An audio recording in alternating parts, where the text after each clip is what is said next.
नहमदुहु व नुसल्ली अला रसूलिहिल करीम अम्मा बाद फ़अऊज़ु बिल्लाहि मिनश शैतानिर रजीम बिस्मिल्लाहिर रहमानिर रहीम। मोहतरम सामीन गिरामी क़दर, आज इंशाअल्लाह अज़ीज़ हमारी तिलावत का आगाज़ सूरह यासीन से होगा। सूरह यासीन की इब्तदा 22वें पारे के बिल्कुल आखिर से होती है और फिर 23वें पारे में इसका इख्तिताम है। यासीन नबी रहमत सल्लल्लाहु अलैहि वसल्लम के सिफ़ाती नामों में से एक नाम है। जिस तरह से सूरह ताहा में हमने ज़िक्र किया था कि ताहा हुज़ूर अलैहिस्सलाम का सिफ़ाती नाम है, इसी तरह से यासीन भी नबी रहमत सल्लल्लाहु अलैहि वसल्लम का सिफ़ाती नाम है। बहुत सारे फ़ज़ाइल सूरह यासीन के हवाले से अहादीस की कुतुब में मज़कूर हैं, जिनमें से एक ख़ास फ़जीलत जो ज़िक्र की गई, फ़रमाया कि जब किसी का आखिरी वक्त हो, उसकी जान होने का वक्त हो और रूह उसकी निकलने में दिक्कत महसूस करती हो, तो फ़रमाया कि ऐसे शख्स के सिरहाने बैठकर सूरह यासीन की तिलावत की जाए तो अल्लाह रब्बुल इज़्ज़त मौत की सख्ती को आसान फरमा देता है। इसके अलावा बहुत सारी फ़जीलतें इस सूरह के हवाले से ज़िक्र की गई हैं। जब हम उन्वानात और मज़ामीन की बात करते हैं तो इसका आगाज़ 3 अम्बिया की शहादत के साथ है। कौम ने 3 नबियों को नाहक शहीद किया और उस कौम को समझाने वाले एक नेक शख्स को भी उनके समझाने की बुनियाद पर उन्हें भी शहीद कर दिया, जिनका नाम हबीबुन नज्जार ज़िक्र किया जाता है कि बस्ती वालों ने जब उन 3 अम्बिया को चुटलाया तो उन्हीं में से एक शख्स, इनका नाम हबीबुन नज्जार ज़िक्र किया गया है, वो दौड़ते हुए आए और उन्होंने आकर अम्बिया के सच्चा होने का ऐलान करने के साथ इन लोगों से रोका कि ये बहुत बड़ा जुर्म करने लगे हो, कहीं ऐसा ना हो कि इसकी तुम गिरफ्त में आ जाओ। नासिह यानी नसीहत करने वाले पर उल्टा वो चढ़ दौड़े और अम्बिया के साथ साथ उसे भी शहीद कर दिया गया। फिर इसकी तफसील फिर कुरान मजीद फ़ुरक़ान हमीद ने ज़िक्र की कि वो अल्लाह के वली, वो जो नासिह बनकर अपनी कौम में उन्हें इस जुर्म से रोकने के लिए गए थे, अल्लाह रब्बुल इज़्ज़त ने उन्हें जन्नत में दाखिल फरमा दिया। और जब उन्होंने अपनी आँखों से अल्लाह रब्बुल इज़्ज़त की नेमतों का मुशाहिदा किया कि जो रब्बुल जलाल ने अहले ईमान के लिए तैयार कर रखी हैं, तो वहाँ फिर बेसाख्ता उनकी ज़बान से ये कलिमात निकले, या लईत कौमी यालमून, कि काश कि मेरी जो कौम है जिन्हें मैं मना कर रहा था वो ये बात जानते कि क़यामत के दिन नेकोकार लोगों के लिए आखिरत में अल्लाह रब्बुल इज़्ज़त ने कैसा इंतज़ाम कर रखा है, तो वो बग़ैर किसी तरद्दुद के कबूल कर लेते कि काश वो मेरी बात को तस्लीम करके जुर्म से बच जाते। यहाँ इस बात को ज़िक्र किया गया, जनाब अब्दुल्लाह इब्न अब्बास रज़ियल्लाहु ताला अन्हु कहते हैं कि हबीबुन नज्जार की सिफ़त को बयान किया गया कि वो दुनिया में भी अपनी कौम का खैरख्वाह था और दुनिया से जाने के बाद भी उसकी ये कलिमात बताते हैं कि तब भी वो अपनी कौम का खैरख्वाह रहा।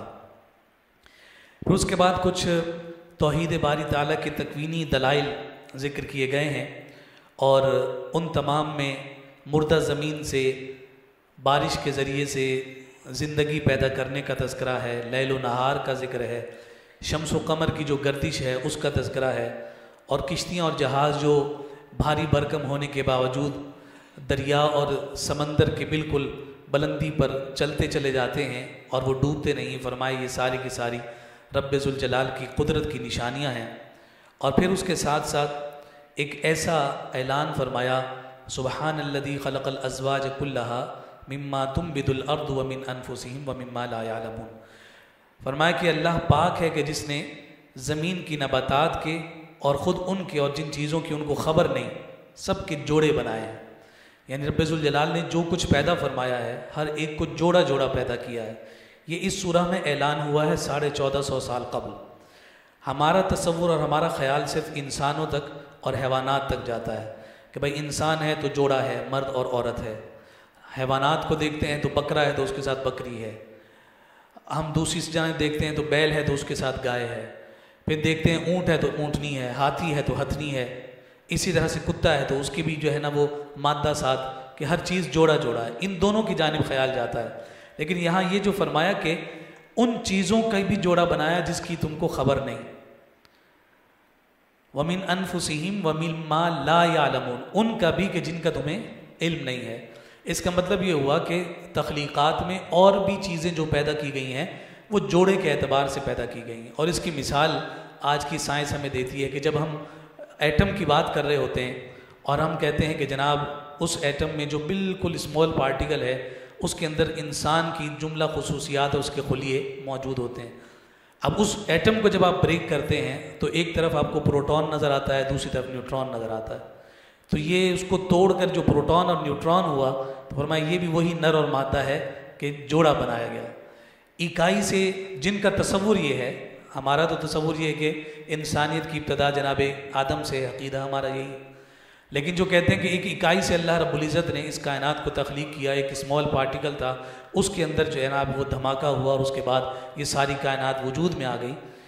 तो उस एतबार से भी हम देखते हैं तो उससे पहले भी कुछ अशिया हैं कि ये जो इलेक्ट्रॉन प्रोटॉन आपको नज़र आ रहा है और इसके नतीजा में आपको न्यूट्रॉन जो यूँ समझिए कि उसके साथ सिंगल सर्विंग के साथ आपको पूरा एटम सामने लाते हुए नज़र आता है, फरमाइए ये उसी की तख्लीक है। तुम माइक्रोस्कोपिक जो है ऑब्जर्वेशंस लेकर इसको तलाश करते फिरते हो, लेकिन अल्लाह रब्बुल इज़्ज़त ने यहाँ ऐलान फरमा दिया जो तुम्हें नहीं मालूम उसके भी हमने जोड़े बना रखे हैं। अब तुम मुसख्खर करते रहो, तुम जो है अपने तख़य्युलात में घूमते फिरते रहो, तुम्हें नज़र आता रहेगा कि कैसे कैसे अल्लाह रब्बुल इज़्ज़त ने अपनी कुदरत के मज़ाहिर इस दुनिया में बिखेर रखे हैं।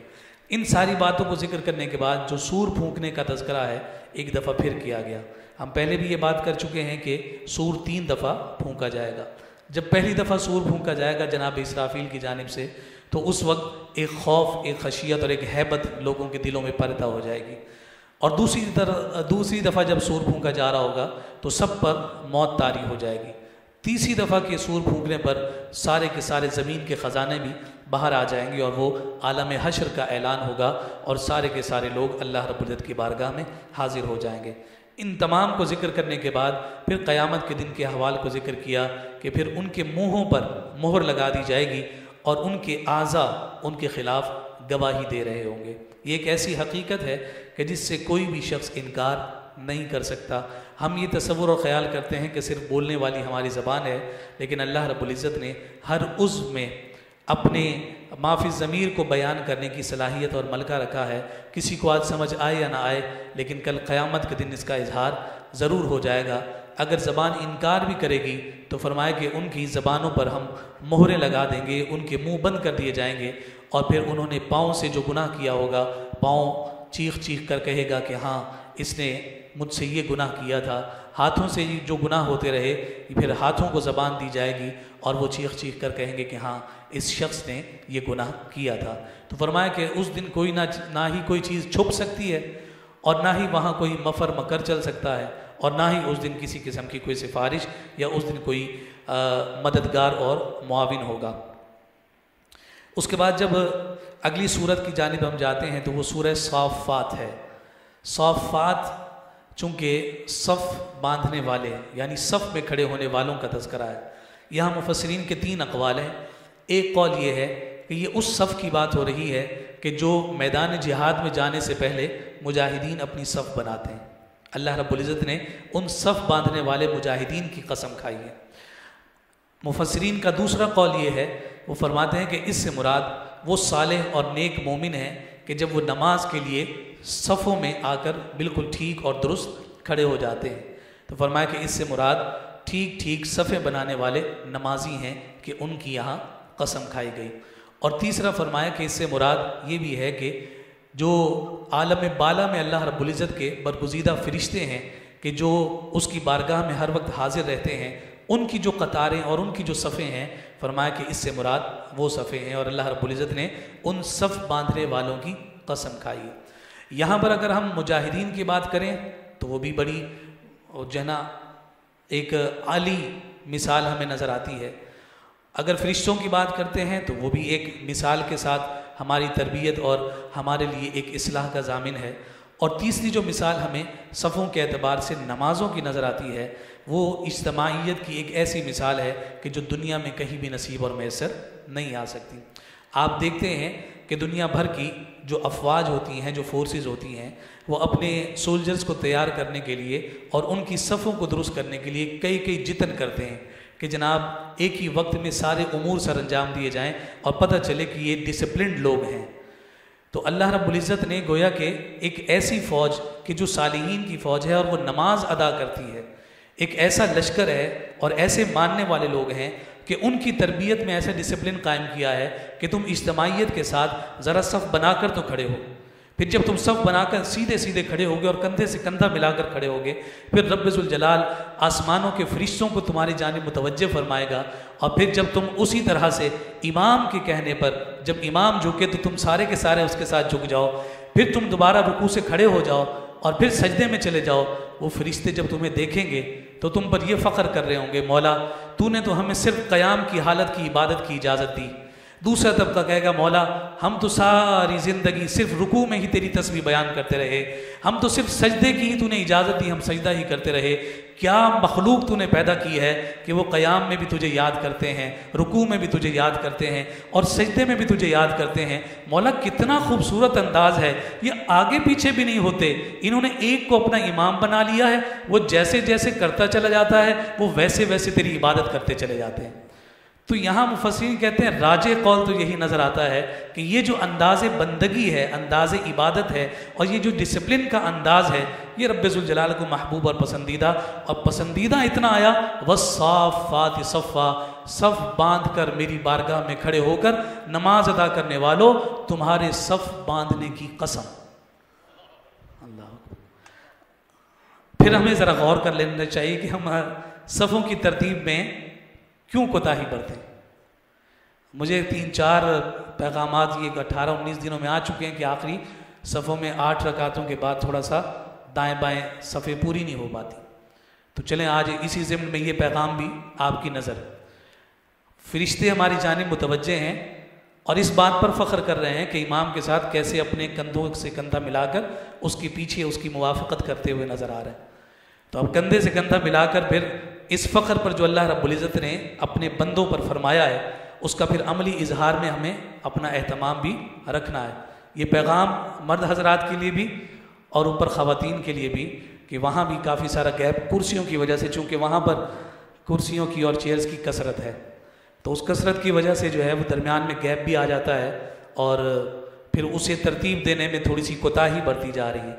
तो वो कोताही इंशाअल्लाह इस पैगाम को सुनने के बाद अब नहीं होगी, उम्मीद यही रखी जा सकती है। अच्छा जी, फिर उसके बाद शहाब साकिब का तज़किरा किया गया है। हुज़ूर अलैहिस्सलाम जब तशरीफ़ ले आए तो उसके बाद जिन्नात का जो आलम बाला की जानिब जाने का जो सिलसिला था वो रोक दिया गया, मुनक़ते हो गया। पहले ये जिन्नात ऊपर चढ़ जाते थे और वहाँ की ख़बरें लेकर आते थे। हुज़ूर अलैहिस्सलाम के आने के बाद वो सिलसिला मौकूफ़ हो गया। उसका यहाँ जिक्र किया गया कि जब वो चोरी छुपे मलाए आला की जानिब सफ़र कर जाते थे और वहाँ की ख़बरें सुनने की कोशिश करते थे, तो अब हुज़ूर अलैहिस्सलाम के आने के बाद शहाब साकिब को उनके ताक़ुब पर लगा दिया गया।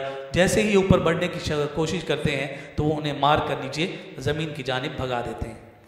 फिर उसके बाद अक़ीदे के मजाक के हवाले से यहाँ बात जिक्र की गई है। जज़ा और सज़ा का तसव्वुर जब हशर के दिन कायम होगा तो रब्बुल जलाल फरमाता है कि जो काम उन्हें मुश्किल बल्कि नामुमकिन महसूस होता था वो अल्लाह के लिए कुछ भी मुश्किल नहीं।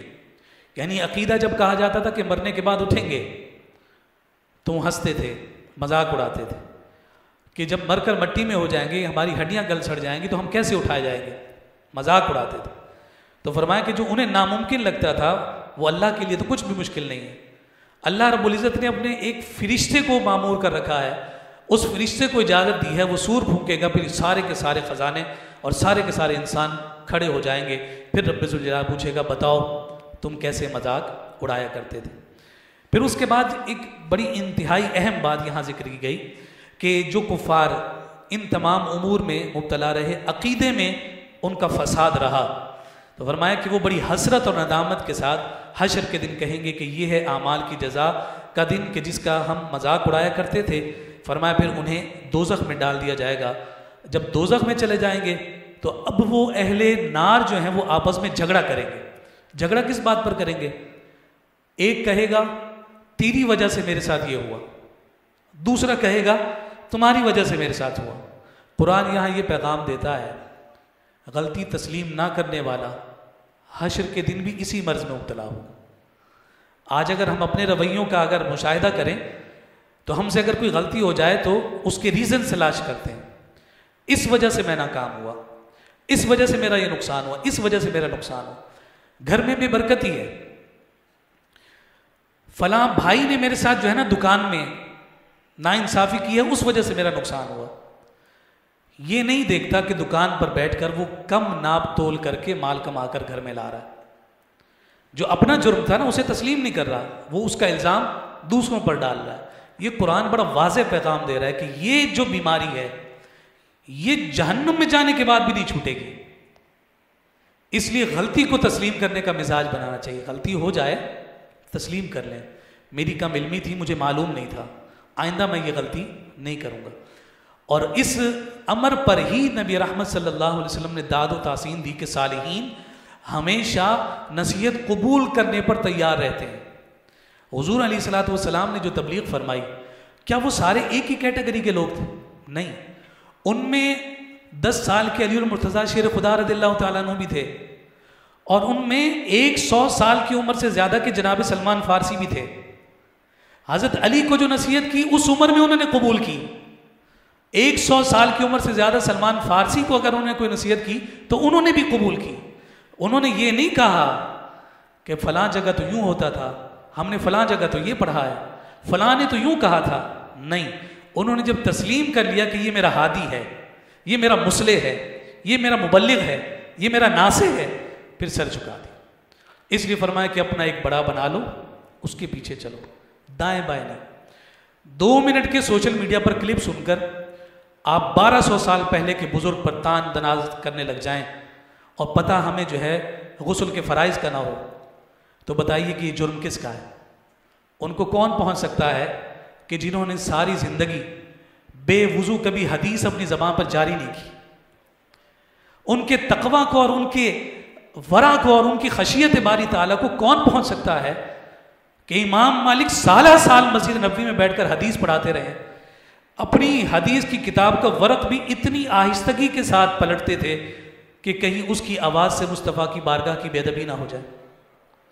हम सर से लेकर पाँव में आलूदा और उन हस्तियों पर ज़बान दराज करें, इससे बड़ी बदबख्ती और बदनसीबी क्या हो सकती है?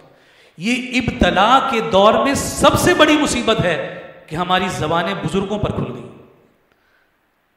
और उन बुजुर्गों पर खुलने के बाद अब माँ बाप कहते हैं कि हमारी औलाद हमारी बात क्यों नहीं मानती। असल बाप तो हमारे वो थे जिन्होंने हमें दीन बता दिया, दीन सिखा दिया। उनकी इज्जतें हमारे नौजवानों ने उछाली तो माँ बाप को कोई फर्क नहीं पड़ा। अब वो जब इल्हाद अपने सीनों में से जाकर बाप को कहते हैं आप अपने काम से काम रखें, मेरी जिंदगी है मैं गुजारूंगा, तो फिर अब आप क्यों शिकवा करते हैं? पहले दिन ही जूते मारकर अगर उसके तबीयत दुरुस्त कर दी जाती और उसकी अक्ल को सही सांचे में ढाल दिया जाता तो उसको कभी जरूरत ना होती कि आपके सामने ज़बान दराज करें। इसलिए इस बात पर गौर और फिक्र करना चाहिए। ये कुरान के पैगाम है और कुरान ही हिदायत और नसीहत का सामान है। इसको छोड़ना है, अपनी अकल चलानी है, तो फिर फरमाया फिर क़यामत के दिन इन्हीं कुफ़ार वाला हाल हमारा भी होने वाला है। होगा क्या कि क़यामत के दिन जहन्नम में जल कर भी कह रहे होंगे मैंने कुछ नहीं किया था, फलां की वजह से ही हो गया। और उस दिन तो फिर कुछ भी हाथ आने वाला नहीं है। अल्लाह ताला हिदायत अता फरमाए। फिर यही बात हम नशीनों का तज़किरा होगा। जन्नत में बैठे अफराद जो है वो आपस में बात कर रहे होंगे कि मेरा एक हम नशीन हुआ करता था जो मुझसे कहा करता था कि बड़ी अजीब बात है कि तुम कहते हो कि मरने के बाद दोबारा जिंदा होंगे, वो कहाँ है, मिल नहीं रहा। तो फरमाया कि वो अपने साथियों से जब पूछ रहा होगा तो उसे कहा जाएगा कि क्या तुम उसे देखना चाहते हो? तो उसे कहा जाएगा कि अपने पाँव की जानिब देखो, नीचे की जानिब देखो। तो उसे अहले जहन्नम में वो जलता हुआ नजर आएगा। तो उस मौके पर वो रब्बे ज़ुल जलाल की बारगाह में अर्ज़ करेगा तल्लाहि इन कित्ता लतुरदीन वलौला निअमतु रब्बी लकुन्तु मिनल मुहदरीन। अल्लाह की कसम तू तो मुझे हलाक कर देता अगर मेरा रब मुझ पर मेहरबानी ना करता। इन लफ्जों पर जरा गौर करें, कुरान कह क्या रहा है? तल्लाहि इन कित्ता लतुरदीन, अल्लाह की कसम तू तो मुझे बर्बाद कर देता अगर मेरे रब की नेमत हो, मेरे रब की मेहरबानी मुझे मेरे साथ ना होती। अगर हम हिदायत पर हैं तो ये सिर्फ रब की मेहरबानी, हमारी अक्ल का इसमें कोई कमाल नहीं। रब चाहे तो सुबह हमसे ईमान की दौलत सल्ब कर ले, ये उसका करम और उसका फजल है कि हमें उसने तौफीक दे रखी है कि इस नफ्सा नफ्सी और इंतशार के दौर में भी कुरान समझने के लिए और कुरान सुनने के लिए मस्जिद में 2-2 घंटे और सवा घंटे 2-2 घंटे बैठकर हम कुरान की मोहब्बत में बैठे हैं। अल्लाह ताला हमारी इस हाज़िरी को कबूल कर ले। हक तो अदा नहीं कर सकते, लेकिन कम अज़ कम इतना कहने तो काबिल होंगे, मौला जो कर सकते थे वो ये किया है, अगर तुझे पसंद है तो कबूल कर ले, कम कर ले लेकिन इखलास के साथ कर ले। फिर शेखुल अंबिया जिन्हें कहा जाता है, आदम सानी भी कहा जाता है, जनाब नूह अला नबीना अलैहिस्सलाम, उनका तज़किरा है। फिर हज़रत खलील अला नबीना यानी जनाब इब्राहीम का तज़किरा तफसील के साथ बयान हुआ। वो जो ज़िब्ह अज़ीम जिसे कुरान ने कहा है हज़रत इस्माइल को ज़बह करने के हवाले से, वो तफसील आज की तिलावत में मौजूद है। फ़लम्मा बलग़ माअहु साय क़ाल या बुनय्य, ए मेरे प्यारे बेटे। बुनय्य प्यारे के लफ्ज़ के साथ होता है जब तस्गीर इस्तेमाल होती है। ए मेरे प्यारे बेटे, ये बात तो तय है कि तुझे गिड़गिड़ा कर दुआओं से मांगा है, ये बात भी तय है कि बड़ी मन्नतों से तुझे अल्लाह ने मुझे दिया है, तू मेरी आंख का तारा है। या बुनय्य, मेरे प्यारे बेटे, इन्नी अरा फिल मनाम अन्नी अज़बाहुका फंज़ुर माज़ा तरा, मैंने ख्वाब में देखा है कि मैं तुझे ज़िबा कर रहा हूँ, अब बता तेरी क्या राय है। माज़ा तरा, तू क्या कहता है इस बात पर। कुर्बान जाइए। फिर आगे भी बेटा कितना ताबेदार और फर्मबरदार था। उन्होंने जवाब में कहा, अब्बा जान परेशान होने की बात नहीं, इफ़अल मा तुअमर। उन्होंने तो कहा था कि मैंने देखा है कि मैं तुझे ज़िबा कर रहा हूं, तो इनको कहना चाहिए था इज़बह मा तुअमर, आप मुझे ज़िबा कर दीजिए जैसा हुक्म दिया गया है। नहीं, उन्होंने कहा इफ़अल मा तुअमर, कर गुजरिए जो आपको हुक्म दिया गया है। अगर ज़बा से भी बढ़कर कोई हुक्म है वो भी कर गुजरिए। इंशाअल्लाहु मिनस साबिरीन, आप मुझे साबिर लोगों में पाएंगे, मेरी वजह से आप आजमाइश में मुब्तला नहीं होंगे। अल्लाहु अकबर, कैसा वो बेटा था। बाप जब ज़िबा करने के लिए तैयार हो कर रहा है तो बेटा कहता है, अब्बा जान मैं जानता हूँ कि आपके दिल में मेरी कितनी मोहब्बत है, आपसे गुजारिश ये है कि मुझे ज़िबा करते हुए मेरा चेहरा अपनी जानिब ना रखें, कहीं मेरे चेहरे की तकलीफ़ की वजह से आपका इरादा ना तब्दील हो जाए, मेरा जो चेहरा है वो ज़मीन की जानिब रुख करके फिर आप जो है वो छुरी फेरिएगा। फलम्मा अस्लमा वतल्लहु लिलजबीन वनादैनाहु अन या इब्राहीम, हमने फिर अपने इब्राहीम को सदा दी है, क़द सद्दक़्ता रुया, बस कर दीजिए, आपने अपना काम सर अंजाम दे दिया, अब हमने अपना काम करना है। वफ़दैनाहु बिज़िब्हिन अज़ीम, इब्राहीम तूने इताअत और फर्माबरदारी और इसार की मिसाल कायम कर दी है, अब मैं रब होकर तेरी इस मिसाल को क़यामत तक ज़िंदा रखूँगा। लोग आते रहेंगे तेरी याद को ताज़ा करते हुए जानवरों की गर्दनों पर छुरियाँ फेरते रहेंगे। इसार और कुर्बानी, इताअत और फर्माबरदारी में जिसने अपने आप को झुका लिया उसके तज़किरे फिर जिंदा और जावेद हो जाया करते हैं। ये सारी तफसील है। फिर और अंबिया का यहाँ तज़किरा किया गया है। इन तमाम के तज़किरों के बाद अगली सूरत सूरह साद है। चूँकि लफ्ज़ साद से शुरू हुई है तो इसका नाम भी सूरह साद जिक्र किया गया। हज़रत दाऊद अलैहिस्सलाम का यहाँ तज़किरा किया गया है। उनकी खुसूसियात को बयान करने के बाद जनाब सुलेमान अलैहिस्सलाम का जिक्र है कि किस तरह से अल्लाह रब्बुल इज़्ज़त ने उन्हें जिन्नात और इंसानों पर बरतरी और फ़जीलत अता फरमाई थी। फिर उसके बाद सब्र व शुक्र का इस्तिआरा, अज़ीम शख्सियत जनाब अय्यूब अला नबीना अलैहिस्सलाम की बात की गई। फरमाया अल्लाह रब्बुल इज़्ज़त ने उनको कसरत के साथ नस्ल अता की थी, उनके पास सरवत व गिना की बहुतात थी, बागात और हवेलियाँ थीं, ज़री ज़मीनें थे, जानवर ही जानवर थे, नौकर चाकर और कई बेटे थे औलाद के एतबार से। फिर रब ने आजमाइश में मुब्तला किए, औलाद भी ले ली, माल भी हलाक हो गया, हवेलियाँ ज़मीन बोस हो गईं, अजीज़ व क़ारिब ने तेवर बदल लिए, सरवत व गिना फ़क्र व फाका में तब्दील हो गए, सेहत जो है वो बीमारी में तब्दील हो गई। 1 दिन 2 दिन 4 दिन 1 साल 2 साल 4 साल 6 साल नहीं 18 साल तक इस आजमाइश में मुब्तला रहे। लेकिन देखिए कि फिर भी सब्र और शुक्र ही रहा। कुरान मजीद फ़ुरक़ान हमीद ने कहा, क्या शानदार सब्र करने वाले, इन्नहु अव्वाब, ये जनाब अय्यूब का तज़किरा ज़िक्र किया गया। फिर वो हीला की आयत हैं कि जब मिजाज की तलखी की वजह से अपनी ख़ातून के हवाले से आप कसम खा बैठे कि मैं 100 कोड़े मारूंगा, तो उसका फिर हीला ज़िक्र किया गया कि बारीक बारीक लकड़ियाँ 100 जमा करके एक ही मार दी जाए तो उससे वो आपकी कसम पूरी हो जाएगी। फिर मज़ीद अम्बिया के तज़किरे के बाद जनाब आदम और इब्लीस का जिक्र किया गया। अगली सूरत सूरह ज़ुमर है। ज़ुमर का माना होता है ज़ुम्र, वैसे ज़ुमरन कुरान में जो आया है इलल जन्नति ज़ुमरा, तो फिर इसका जो मस्दर बनता है वो ज़ुमरुन है। तो ज़ुमर का माना होता है गिरोह दर गिरोह, यानी कतार कतार, गुरोह गुरोह, लश्कर दर लश्कर। तो इसमें चूंकि अहले जन्नत के उन गिरोहों का तज़किरा है तो इसलिए सूरा को सूरह ज़ुमर कहा गया है। तमाम मुसलमानों को यह हुक्म दिया गया कि अपनी इबादतों को रियाकारी से महफूज रखें। और फिर उसके बाद अल्लाह रब्बुल इज़्ज़त ने यहाँ माँ के पेट की तारीकियों का तज़किरा फरमाया है और फरमाया समानियत अज़वाज, 3 पर्दों में रखा है, 3 तारीकियों में हमने उस बच्चे को रखा है। अब ये 3 तारीकियाँ क्या हैं? फरमाया 3 तारीकियाँ भी ऐसी हैं कि वो अंधेरे में बच्चे को रखकर माँ के पेट में रोशनी से महफूज रखती हैं। फरमाया कि ये बात तो सदियों पहले कुरान ने कर दी, साइंस आज कह रही है कि हाँ 3 लेयर्स में बच्चे को सेव रखा जाता है। यहाँ जनीन का लफ्ज़ है, जो चीज़ नज़र ना आती हो लेकिन हकीकत में मौजूद हो, वो जीम नून नून के मादा से हुआ करती है। जैसे बच्चा है उसको जनीन कहते हैं, जिन है नज़र नहीं आता लेकिन मौजूद है, तो जिन का मादा जीम नून नून से है इसलिए इसे जनीन कहा जाता है। अब उसके बाद आगे फरमाया हल यस्तविल लज़ीना यालमून वल्लज़ीना ला यालमून, क्या तुम्हें ये लगता है कि अहले इल्म और गैर अहले इल्म, आलिम और जाहिल बराबर है? इसका मतलब है कि बराबर नहीं है। कैसे पता चलेगा? रवैये से। आलिम का अंदाज़ अलग होगा, जाहिल का अंदाज़ अलग होगा। आलिम भी अगर जाहिल वाली बोली बोलने लग जाए तो भी दोनों में फ़र्क कोई नहीं। कुरान ने कहा ये दोनों बराबर नहीं है। पहचानना कैसे? पहचानना उनकी आदात, अतवार, रहन सहन, उनका अंदाज़ तखातुब, उनका मुकालमा, उनकी गुफ्तगू और उनके मुसाबिक़े और मुकालमे तुम्हें बताएंगे कि इल्म वाला कौन है और गैर अहले इल्म कौन है। हल यस्तविल लज़ीना यालमून वल्लज़ीना ला यालमून, इस फ़र्क के लिए फरमाया इल्म का हासिल करना ज़रूरी है। आखिरी मिसाल थी बड़ी शानदार, मुशरिकीन को मिसाल दी गई। फरमाया ज़रा बताओ तो सही कौन सा गुलाम तुम्हारी नज़र में पसंदीदा है? कुरान का अंदाज़ देखिए, बताओ तो सही तुम्हारे नज़र में कौन सा गुलाम पसंदीदा है? वो गुलाम कि जो एक आदमी का गुलाम, या वो गुलाम कि जो कई लोगों का गुलाम? जो कई लोगों का गुलाम है उसके 10 आका हैं, हर एक का मिजाज अपना है, हर एक की ख्वाहिश अलग है, हर एक का हुक्म अलग है।